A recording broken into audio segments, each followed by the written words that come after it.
Welcome, you guys, to the MANUP Club Presents podcast. I'm your host, Celena Lena, aka Sis of Sis and Lil Bro. And today we have a very special episode for you guys. It's almost 4th of July, okay? Fireworks in the air, celebrating that freedom. Today we are going to sit down with a man who is a creative force from South Side Minneapolis. He has a background in entertainment, education, and youth work. His name is Daniel Webster. Daniel, say what's up to the people. What's going on? Full name Daniel Lee Webster. Okay. My mom would get mad if I didn't say it. I know, that's right. He shares we're going to hear his journey from Washburn High School to being a positive-minded man in our community, how he's used his love for creativity to uplift his drive and impact on the community. And then we're also going to talk a little bit about what it means to be a young Black man in America, how our culture both builds and breaks us, and why sometimes the biggest battles are internal. Okay? But before we get into it, got to give honor to the podcast, okay? This is the MANUP Club, okay? If you don't know what the MANUP Club is, it is a positive, inspirational mentor leadership organization for young men of color between the ages of 13 and 24 years old. You know, we teach life skills, social skills, academic discipline, and civic responsibility. And it is our due diligence to give platforms to men in our community who are doing great, amazing, wonderful, exciting things. So that's why we do what we do. And if you have a young man who would like to be in the MANUP Club, we do a whole bunch of fun stuff. Everything from music to culinary arts to a gardening program, fitness. Make sure you go to themanupclub.org, okay? Themanupclub.org. Now, Daniel, what you say we getting into it? Yes or no? Yes. Okay, let's get into it. Okay, so I'm gonna call this segment Southside Soundtrack. Roots and rhythm. You know, when it comes to our identity, obviously we have to talk a little bit about where we came from. You know what I'm saying? Because 100%. you start off as a seed and then you grow into a big, beautiful tree. So, first question, what was it like growing up in Southside Minneapolis? Because I grew up in down south, Louisville, Kentucky. Mm-hmm. So I don't know what it was like on the South Side. So tell me a little bit about that. Well, I want to say it was probably one of the greatest places for me to grow up. I was born on 46th and 15th. Hold on, your mama didn't make it to the hospital? No. I'm just saying, that's where it started, originated, and then I was born. You know what I'm saying? They pushed me out at a hospital called Abbott Northwestern on 23rd in Chicago. Okay. What was the vibes there? The vibes were it was a community. It's a middle class area. Okay. We had a park notorious for some of your greatest athletes that you see in and out of the league. McCray Park grew out a lot of leaders. If you do the history on that park, you'll see it has a lot of roots for coaches and a lot of athletes from Lyra Fitzgerald to Quincy Avery. Man, I can go on and on, but no, it was a beautiful park. That's really dope. Yep. So did you grow up with a lot of them, having influence over you? Like, were you an athlete growing up? You know what I'm saying? I would say I was. I'm one of 5 brothers, so competition is very heavy. I picked up basketball. I was probably they called me the little Kirby Puckett of T-ball at McCray.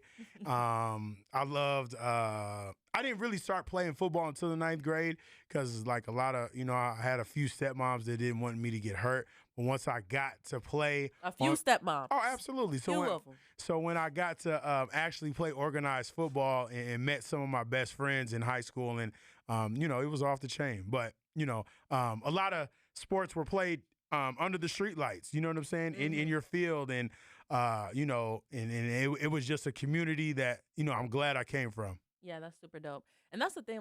Another thing is I emphasize the fact that you have multiple stepmoms, because I feel like it's fair to say that that saying that's it takes a village to raise a child. Absolutely. I feel like that's kind of the sense that I'm getting when you say that. Okay. Is that true? Would you say that there was a lot of people in the community who helped to raise you? The community was there. What helped raise me was my family. You know what I'm saying? That's who Mhm. kind of like raised me. Like community was more so, how we interacted in with people. You know what I'm saying? But Mhm. like we all kind of, I had close friends that I would go to their mom's house, or my house was a kicking spot. You know what I'm saying, for certain things. But like my family really raised me, and then my community, we all kind of embraced each other, no matter what was going on. I feel that. I went when I was growing up, like I had a couple girlfriends who, I would go over their house and their parents would just treat me like one of their own and like For sure. but one of the things that I think is very critical to like how we grow up is obviously the influence that other people have on us, and how they can relate to us. But here's the thing with me. So growing up, I had like one white friend. Okay.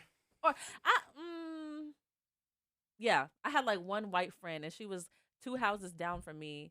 Shout out Heather Dutton. But like I just remember like going through like middle school, high school and stuff. Mhm. I don't know why I didn't connect with like I don't know, I think it was just because I was like down south. So my question to you is like, did you grow up having white friends? Oh, absolutely. I mean, the thing about South Minneapolis, it's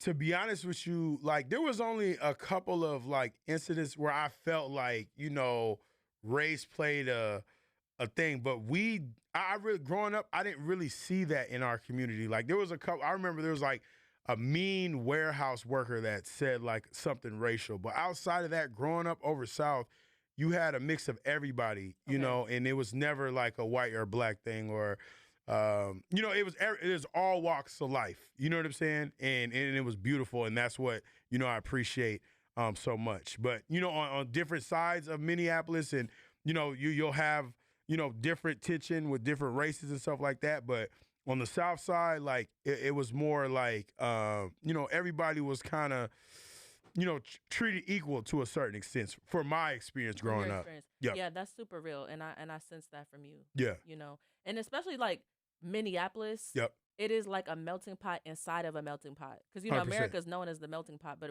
Minneapolis is like where it really just kind of gets even more diverse. Yep. Because when I moved from Kentucky to Minnesota, I experienced like a culture shock.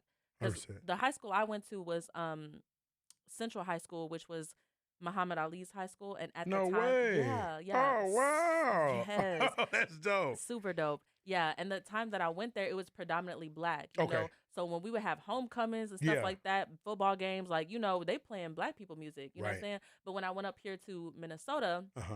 it was the first time in my life where I experienced being like one of five black people in a For sure. classroom. And I was like, oh, snaps, like Yeah. this is different. Yeah. We go to homecoming up here and it's like they're playing different types of music. And I For was like, sure. okay, not everybody gets down and twerk and all that Yeah. stuff. No. No. No. But I it's was. good that you grew up with that diversity like that, you No, no, no. know? I would say this, like outside of like the metropolitan area, like Minneapolis, St. Paul, and now kind of like Brooklyn Park and these kind of sub cities, it is very segregated for sure. You know what I'm saying? Mm-mm. Outside the city for sure. But But in your it, intimate community, yeah, or even in Minneapolis a little bit, like it's not as strong as like down south or a lot of different cities and states like that. But yeah, outside of those areas, like because I work for an organization called Catholic Charities, and they kind of broke down like how Minneapolis outside of those areas, we're one of the most we were at like in 2008 one of the most segregated states, like far as like having people of color in the state. Like mm, outside of like the metropolitan area, there's not, or very little to wow, none.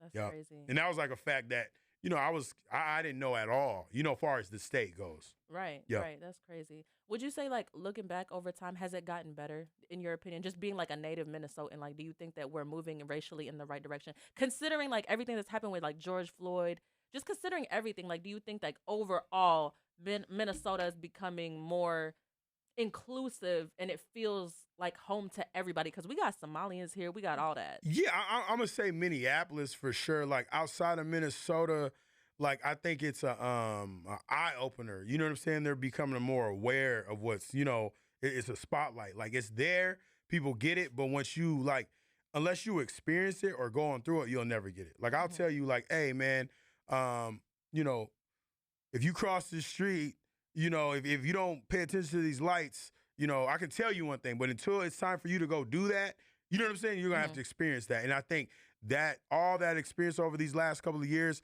have shown people like this is what we've been fighting for all these years. You know what I'm saying? Yeah. We're not just doing this for nothing. Yeah. And it's taken for this, and this is probably one of, million things of this to happen to feel that effect. I feel that. Yep. Okay, so let's get back a little bit into more of you. So how did you get into music? Because you have this passion for music. Yep. You worked at high school for recording arts. You work with the youth. They love music. You know what I'm saying? How did you get into it? You got the Prince on. You rocking the Prince.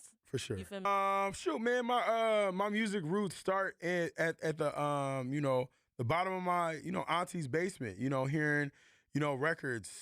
Playing. My dad taking me to Electric Fetus to go get me my own CD was Onyx, and then my uncle riding in his Mitsubishi with the Chronic and listen to Parliament and stuff. That's where my music.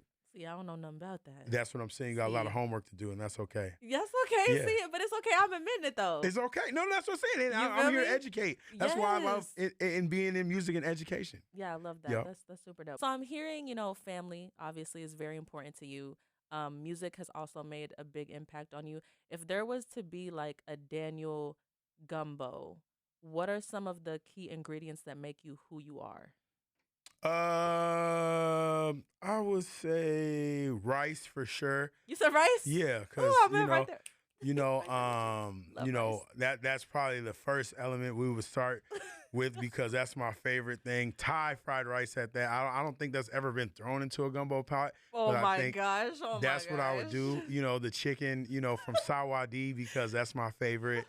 And with rice, that's kind of like the fundamental base of it. And that with me is kind of just like, just family. That's where it starts with me. Like I said before, I got 4 brothers. I was raised by my father and my mother, even though, that whole side is from D.C., but she was always, is a very, a motherly force. And, that's where it would start with me, with those 2 people for sure. And then my brothers. And then my extended family. No sisters? No sisters. My father had 5 boys, and I'm the middle guy, so Dang. I'm gonna cause the most trouble. Let's talk about that little family dynamic because I'm also a middle child on my dad's side though, Okay. and I didn't grow up on my dad's side. I actually grew up as the oldest on my mom's side because I come from a blended family. But when it comes to like family dynamics, they say like the middle child is the one that always gets overlooked. And like that's the one that gets forgotten about. Like the oldest one is like the tester child, where they're like the parents are super strict on that child because they first time. The last child is like that last baby can do whatever they want to. They get away with everything. And that middle one, the stereotype is the middle child always gets like overlooked and forgotten about. Was that your case? Did you ever feel like that as a middle child? No. I would say like this. I like to pinpoint on your point. I am my dad's middle child and my mom's youngest, so I'm a baby too. Okay, cool. So you know what I'm saying? So Yeah. I can turn up, and my mom be like, I'm running to my mom. But then for my dad, I'm the middle dude, and no. With that one, I just kind of take it as heave is like I got 2 older brothers to look up to, and then I got 2 brothers that you know what I'm saying that I can show a few things from. But my key is to kind of do what my grandpa always told us, and just keep everybody together is.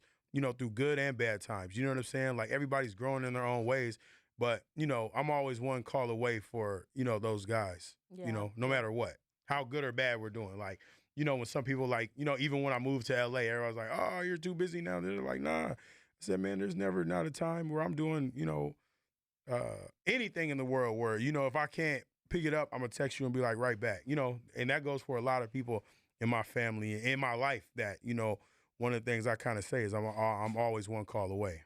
That's really dope. Yep. Where did you develop that mindset about caring about people to tell people like I'm always one call away? That wasn't just for your family that you had that mindset towards?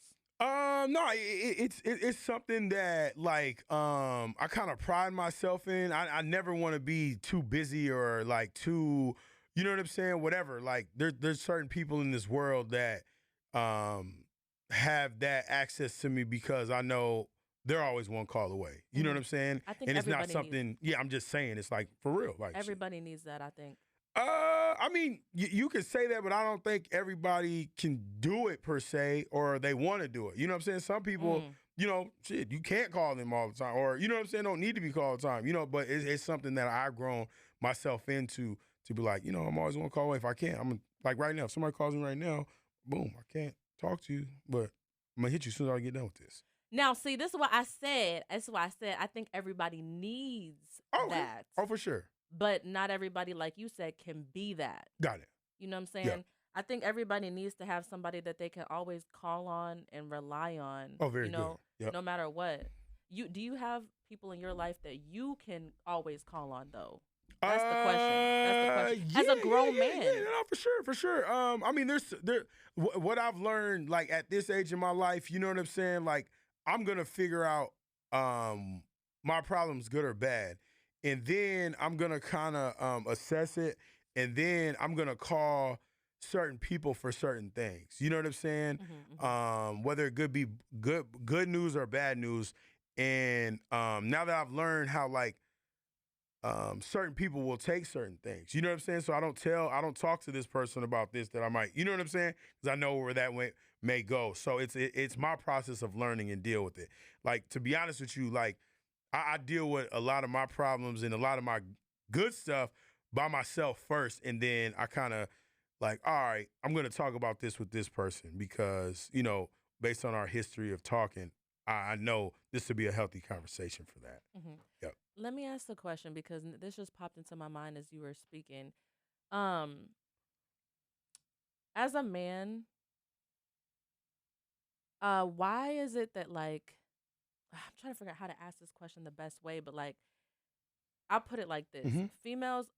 I'm not gonna speak for everybody, but I just with us, like I feel like we always have this notion that you know there's gonna be somebody there for us and to protect us, whether we're a little girl or a grown woman, because of our role in society. Right. You know, men are expected to be like providers and you know carry things. You Very know, good. so as a man, like once you grow out of being a boy, is it hard for men to rely on somebody even being as grown as you are? Like, you know what I'm trying to say? Nah. I mean, that's why like growing up, you join certain clubs, certain teams. You know what I'm saying? Yeah. And then when you get sororities or, you know, even just like what you kind of got to do, a MANUP Club. Like for somebody that's never had that, that's what that provides. Gotcha. You know what I'm saying? And you grow through experiences, you lock that in. You know, like, you know, that's just it. I have relationships through some of my, you know, childhood, you know, high school homies that I have a better relationship with some of my brothers with. You know what I'm saying? Like, because we've been through certain things that I haven't been with y'all, and vice versa. It's not nothing good or bad. It's just, it's just different things, or like church groups, or you know, any of that kind of stuff that you spent time in with. That's why, and see, right there is why community is so important, though. For sure. That's why it's so important because I feel like, I don't know, I just feel like a lot of people expect men to just deal with everything on their own. And I feel like, especially in the Black community, I think therapy is something that like we get afraid of. You know, like let's just say that you got this situation and it's a lot on you mentally, it's a lot on you spiritually, it's a lot on you. What situation? Emotional. Anything. Like, give me an anything example. in life. Just give me an example. Let's just say that you had. Let's just say you had a daughter, and you know you was dealing with some deep baby mama drama, you know, and you weren't allowed to see your daughter. Or let's just say maybe it's another situation. Maybe you were diagnosed with a sickness, and you know for some reason you didn't want to broadcast that to everybody. Like those types of things, or a financial issue. Right. You know, maybe it's just like, oh, I can't even provide for myself right now, and I'm this man that society expects to be a provider for. It's like, who do you go to with those problems? You know, because not all the time men feel like, and you can please correct me if I'm wrong, because obviously I'm not a man, but I just think that, excuse me, I think that a lot of them feel like they can't go to like their community because it's too personal. What would you say to young men who feel like I mean, community is such a like a broad thing. Like for example, some of the students that I've kind of worked with over the past 2 years, um, their community might be these three guys they associate with every day. You know what I'm Mm. saying? When I think of community, I'm thinking like schools, parks, all like a broad thing. And it's like it's almost what is your community and what that looks like. What's your community of people? Because like that's one of the four elements of the high school recording arts is community. Like there's a school within that community. You know what I'm saying? Yes. Like and there's a culture that goes in with that. There's a community that goes in a workplace. There's Yeah. a community that in different arenas.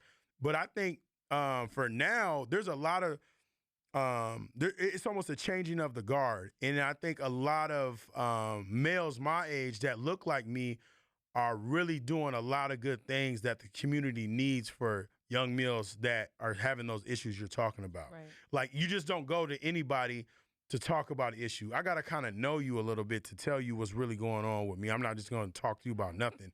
You know what I'm saying? Yeah. And I think I want to shout out two people, or matter of fact, Sabathany Community Center. That's been a staple of the South Side for years. And Yes, I was just there too. there you go. Mhm. And then one guy in his program, Tommy, is doing excellent work with his Don't Shoot Gun Shoot Hoops program. I'm talking about like phenomenal work.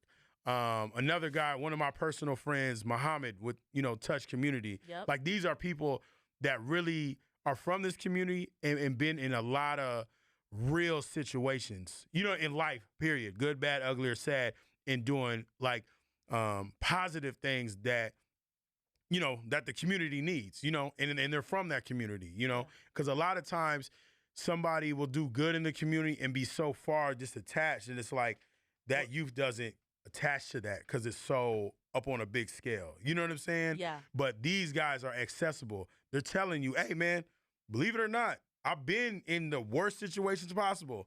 You know what I'm saying? Yeah. And now I'm in the best situation possible. And it's for me to reach back and build that rapport with you to show you like, hey man, let's work on it. And Yeah. it takes work. Like, and that's what I think is the time and what needs to be done is just the work. Like, and passing that torch on, like, because we can sit here and be like, oh man, it's so bad, everything, but let's work on it. You know what I'm saying? And shine light onto that work that needs to be done instead of just be like, oh, it's so bad, what are we gonna do? Like, that's whack. You know what I'm saying? Like, no matter what it is, let's go put in that work and let's do it our way and build that community up that whatever is missing or need be for sure. I'm learning some things, man. I'm learning some things because one of the things that I'm learning is you choose your community. You define what that is. And the thing that makes a difference in community is the connections that you have with the people who are involved. Cuz like you said, I think especially like with the youth today, my generation, people who's coming after me, it's Mhm. like we're not going to respect nobody who we can't see ourselves in. 100%. You feel me? Yeah. And which also brings me to my next question is like obviously you've worked with a lot of youth and you've been a young black man yourself. So I also wanted to ask like what are the traits and characteristics or situations that you see yourself when it comes to looking at the youth today?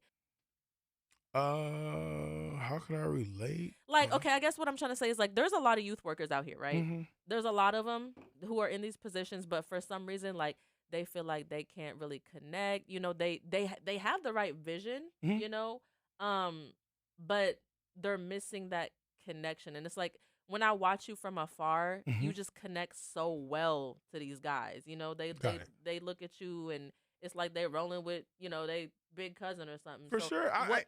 And that's what that's what's missing. Like there's not they're looking for like that older brother that's not there or like you know what I'm saying that somebody that they can trust and kind of build with and like a lot of the I can't speak on a lot of different programs because I haven't been entrenched in what they do or what they don't do. Yeah. But I think the element of anything good is having a true purpose in the essence of it being authentic. You know what I'm saying? That's what like people anybody grabs it to. gravitate to it. If it's authentic or if it's real, you know what I'm saying? Like, Yeah. you're like, hey man, I'm gonna teach you how to play basketball. Now you can come to this program, you can give me all this money, hey, go dribble.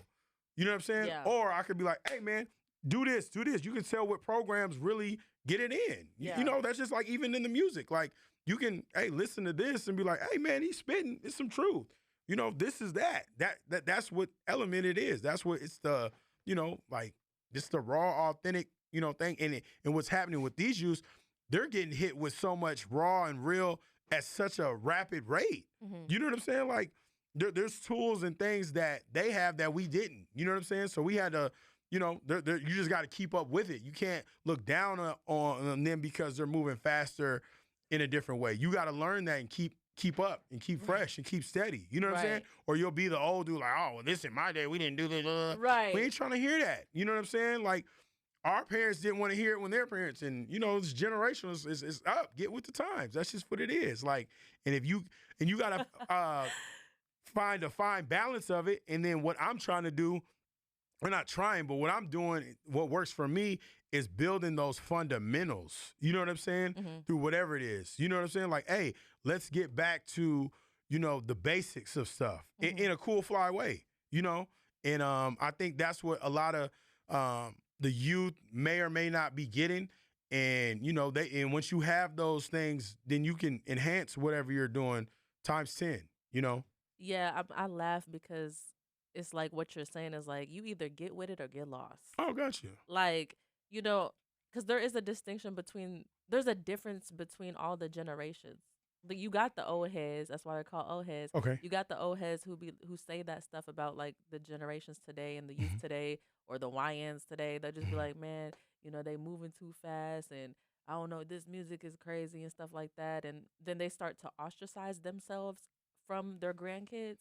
And then like when you said get back to the basics, when it comes to connecting the youth today with the old gems of who comes before us, our ancestors, I think one of the key basic things to like establish between the two is storytelling. Cuz for me, I was born in 1998 and I don't know if it's, you know, it just left with the 1900 kids, Mm-hmm. but I personally value stories that come from my grandparents. Like I intentionally ask my grandparents, "Oh, what was it like for you growing up? Like, you know, what was your experience like? Did you have a boyfriend at like, you know, 13? Were you allowed to date?" And those questions, because I'm so open, they get answered and my world gets expanded. And I Mm-hmm. just see like the value, like when you talk about getting back to the basics, it's like me in 2025 as a young woman coming up, like when my grandparents talk about values of like dating or, you know, making sure you get your education first, they were so focused on education first. Mm-hmm. And literally my grandmother, she didn't even get married until 41, you know. Yep. And so it's like it teaches me that even though everybody is moving so many crazy different ways today, it's like, okay, that's the real, like, she moving like a real woman, Got you it. know. So I think that what you're saying is definitely key, you know, as far as like we still, people who get older, especially in our Black culture, we have a responsibility to, like you said, be curious to the young ones that's coming up and also share with them like what you've been through. Mm-hmm. You know what I mean? For sure. Yeah. So like if you were to give like a name to getting back to the basics, like Mm-hmm. what are the basics? Uh, Like in culture, you know what I'm saying? Like what's important in our Black culture? I mean, our culture is so unique. You know what I'm saying? So you can't really, and what I mean by that is just, you know, kind of like morals and principles that, you know, that I was groomed up to, like, you know what I'm saying? Like, hey, you know, like, learn how to look somebody in their eye when they're talking. You know what I'm saying? Handle your business. Go get a job. If you don't know how to do something, go ask. You know what I'm saying? Mm-hmm. Treating people with respect. And even when you're getting disrespected, you know what I'm saying? Know how to deal with them so you don't look as ignorant as them. You know what I'm saying? And because what I've seen is like for like a lot of, you know, with anything is like the crash out. You know what I'm saying? Yes. Like, off of nothing. It's like, hold on. Like, you guys are so much alike that you're letting one little incident or difference turn into see you later for the rest of your life. Right. Or, you know what I'm saying? And even in business and even with some of my peers, like I'm seeing it, like if we don't show that example, how do you think they're going to learn it? You know what I'm saying? Yeah. So it's like, and I ask myself this daily. Like, I got some of my friends in business that, when we don't disagree or whatever, it gets personal so quick. So egos get so flared. Like, what's up? It's like, hold on, man. Chill, bro. Can you just learn to agree to disagree? No. Just look at that email and then reread that and have a conversation on why I sent it, how I sent it, or whatever. It's not just all the way up. It's like, relax. If we can't do something or whatever, that's okay. We'll move on. You know what I'm saying? Like, or if this doesn't work, it's all good. Like, but I think we're living in a time where everything is, or in my world, it's everybody's got to just be a certain type of way. And it's like, all right, and I'm just that way as well. And I'm passionate about certain things. So there's some times where I'm more direct, if anything. Mm-hmm. You know what I'm saying? Like, through my youth times, I had examples like Tupac, Big, all these guys that, you didn't see, you just seen bits and pieces of what they did versus like what's really going on. They're going to show you, oh, Tupac's acting crazy like this, so I'm acting like, but you don't know there's so many other things he did. You know what I'm saying? Yeah. That's just a partial of that. But if you learn and understand and read, there's a time and place for everything. There's a time to place to be aggressive. There's a time to be protective. There's a time to retreat. There's a time to stand up. There's a time to educate. You know what I'm saying? So that's what I'm telling, like, a lot of the youth. Like, I said, man, like with the youth, man, I love turning up. I said, man, I love to fight, but we're going to do it. We're going to fight for a real reason. You're going to, you know what I'm saying?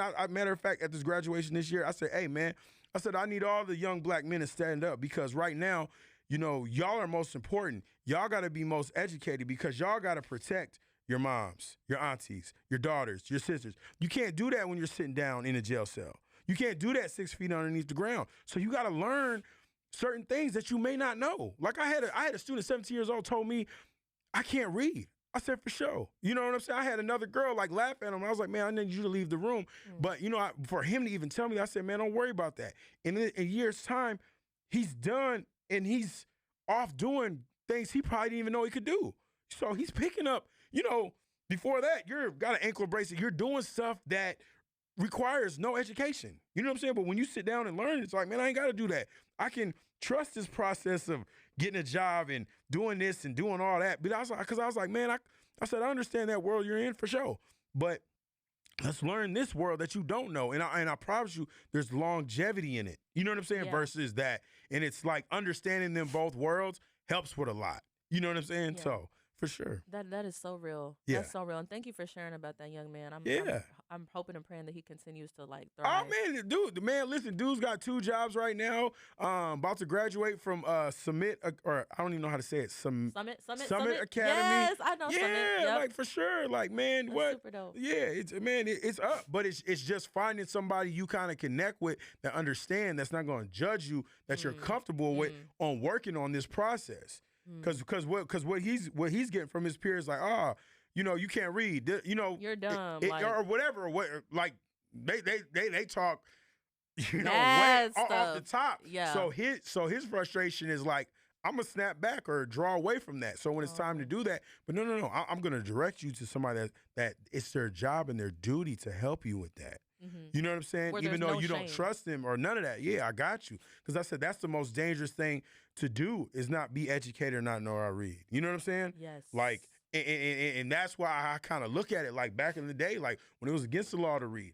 But now it's like, it's cool not to read. Like, no. I know, right? No way. So I got to like, bringing back to fundamentals is like getting back to the things that are mandatory for you to have keys in life to proceed. Like, that's a basic thing. Like, yeah. You know what I'm saying? Let's go that. Yeah. Like, you can make 100 videos on YouTube, talk all crazy, but like, can you read the ticket you just got? Can you read this contract this company wants you to sign? No, you can't. So let's do that. Right. Yep. That is so, that's so real and rich. Like, you just made me think back to when I went to Africa, and it was the one time that I went out of this country. I went to Nairobi, Kenya, Okay. and oh my gosh, I will never forget the trip. It was life changing. It definitely expanded my world and my mindset, and also made me understand like the privileges that we have here in America and as an American. Oh, very good. Yep. Because um, I went to the slums of Nairobi, and I know I said this last podcast, but I'm about to tell you. Oh, for sure. And the kids, like the attitude of the kids who was going to schools there, Yep. like it was like, okay, let's learn. You know what I'm saying? Like they was serious about being in school, Yeah. You know what I'm saying? Yep. Like American culture, because we have these privileges that are given to us, um, and it's free education. Yep. We take it for granted. And I was a substitute teacher for a little bit, so it's like seeing these kids in the inner city. They acting up. You know what I'm saying? They're getting textbooks, and they don't care nothing about them textbooks. They don't care to open up the pages and read because they're dealing with. But again, they're dealing with certain circumstances that don't allow them to focus on that stuff. 100%. So it's like it's kind of a difficult thing to talk about. But what you're saying is real. It's like there was a time, obviously, where it was illegal to read. There was a Right. time where what I'm saying, that's how they confused us and washed us to go in their direction. Mhm. You take away a person's education and ability to think for themselves, like you have power over them for the rest of their life. So um yeah, like I just commend you on being that person that young man could go to, and you didn't, of course you ain't gonna judge him Mhm. but that he doesn't know how to read at 17 years old, because it's like, no, I'm not gonna make you feel small. All you right. know Yeah. it's crazy the amount of power that society has over you to make you feel like you can't do nothing. So thank you for being that person Oh, you're for, very for welcome. him. Yeah. All right, this is the Man Up Club Presents podcast, and we'll be right back. Welcome to the Man Up Club Presents podcast on Holy Culture Radio. We've been diving real deep with Daniel. I've been learning a couple things. This is a man all about community. He ain't afraid to speak that truth because he's been in here spitting that fire, spitting them facts. One thing that I'd like to ask you is the system built to teach us or to tame us? I mean, I'ma just kind of just speak on the experience I've had thus far. Because that's a very, very deep question, and there's a lot of layers to that. I just say, whatever position you are in any arena, you're gonna have to, fight because there's a system. Whether you're a doctor, lawyer, education, entertainer, all that. You know what I'm saying? So all I've ever done and will do is just work. There's gonna be good or bad days. There's gonna be, stuff that I don't think is right. You know what I'm saying? So as we go along, I don't want to make no excuses or like why this is bad or this ain't this. None of that. Like, man, we have enough tools. We can do enough history where like if something ain't right, go fight for it. And what I mean by that, go put that work in. Just like how you said, when you were out of the country, there's people that are looking for water during their day. You know what I'm saying? Yeah. That like, hey man, you're worrying about because you don't have a hit single or you don't got a Benz or you know what I'm saying? Your levels of problems are different at different levels. So, I think, a lot of things that or where we're at and where I come from is like, man, I have all the things and tools I need to do to go to work.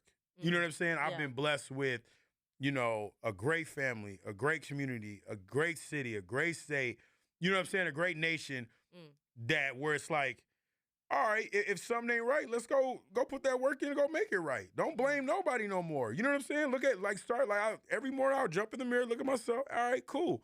Let's go fix whatever need to be fixed. Let's go change whatever need to be fixed. And from there, you'll fall into your purpose and what you need to go, change that system or change yourself or change whatever that you see wrong or needs more work into. Because like one of the things that, May 25th, changed the whole world.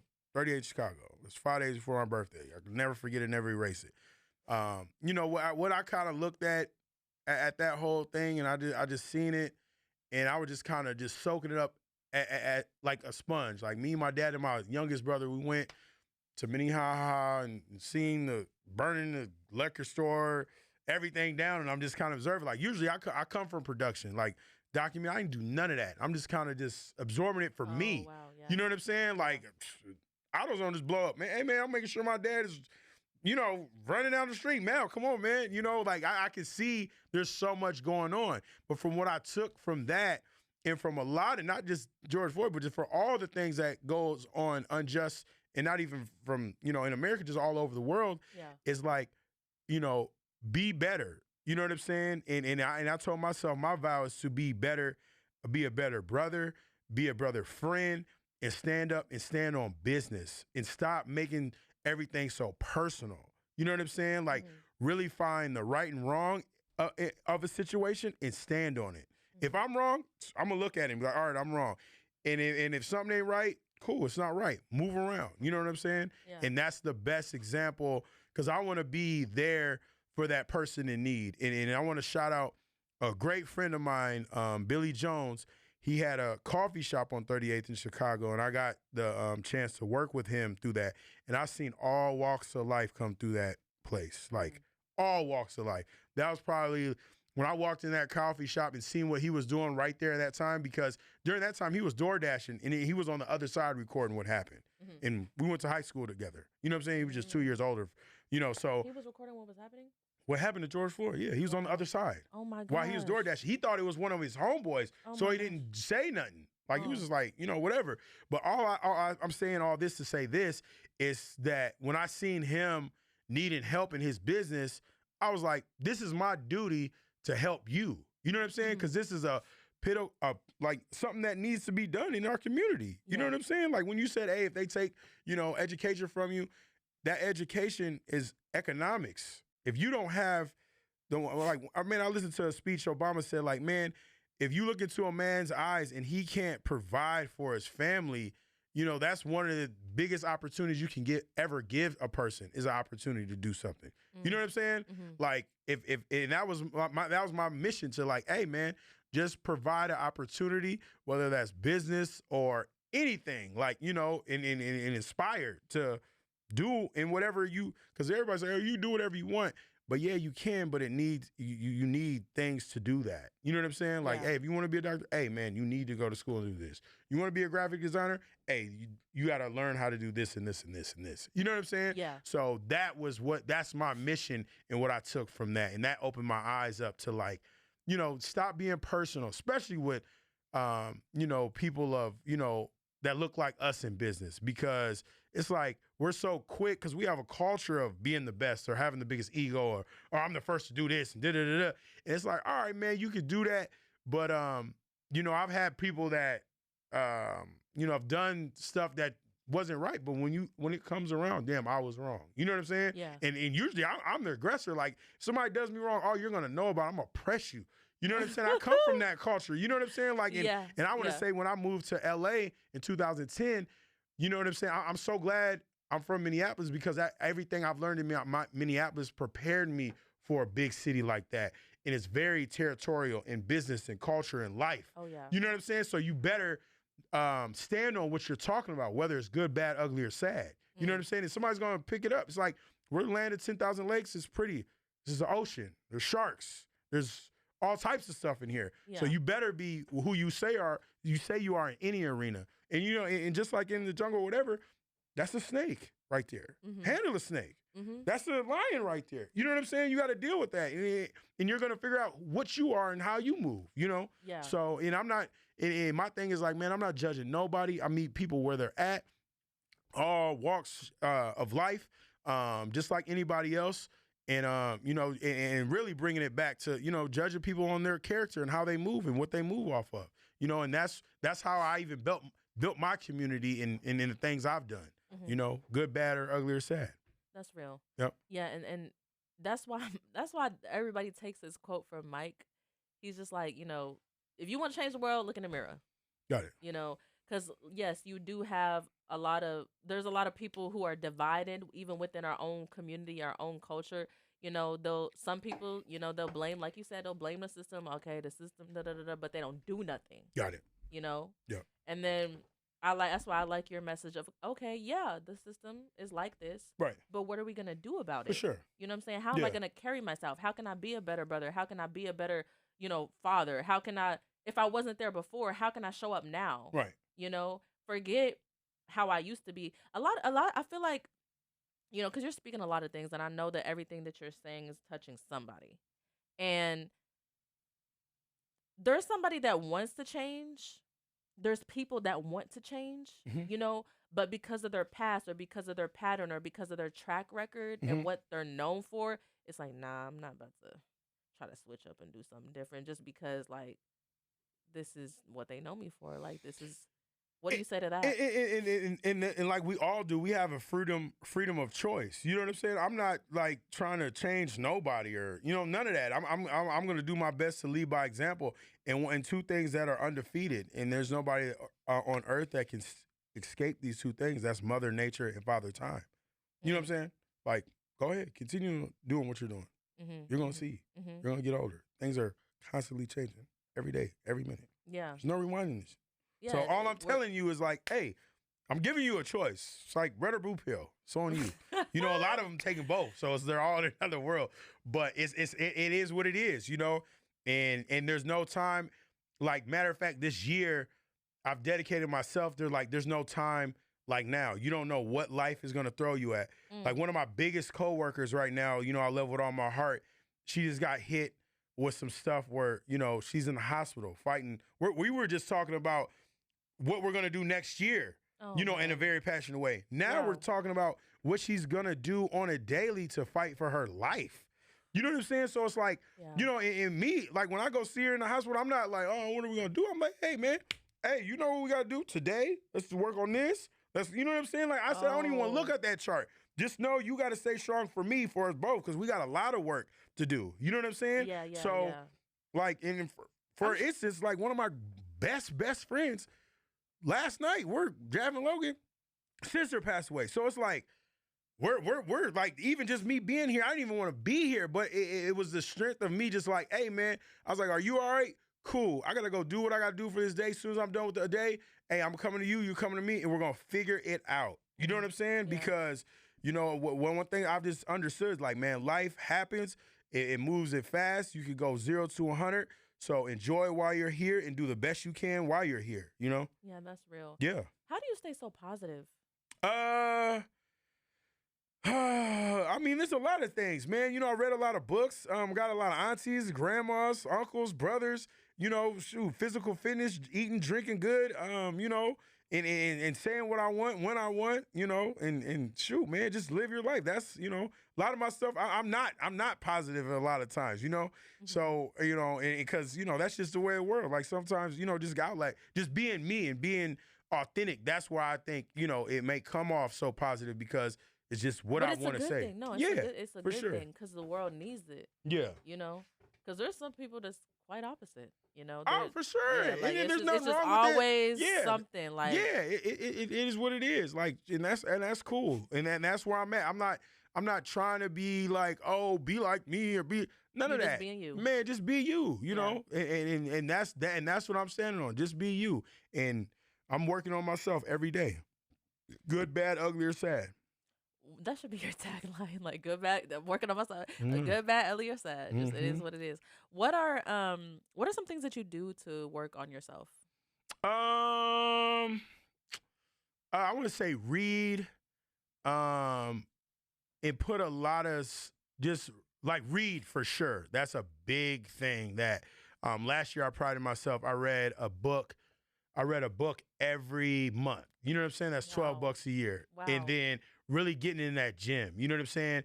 Like I want to shout out Sizzle, Brian. He's always opened up that gym for me. Two players that came out of his AAU program won a championship with OKC. They're gonna have a big old thing tomorrow at 3:00 at one of the recreation centers, Jimmy Lee. And that's probably the main ingredients: read and physical fitness, That's like for what's up. sure.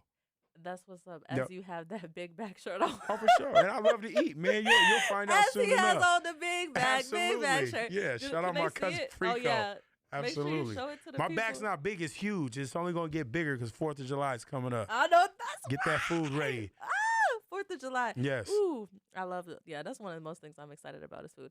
Okay.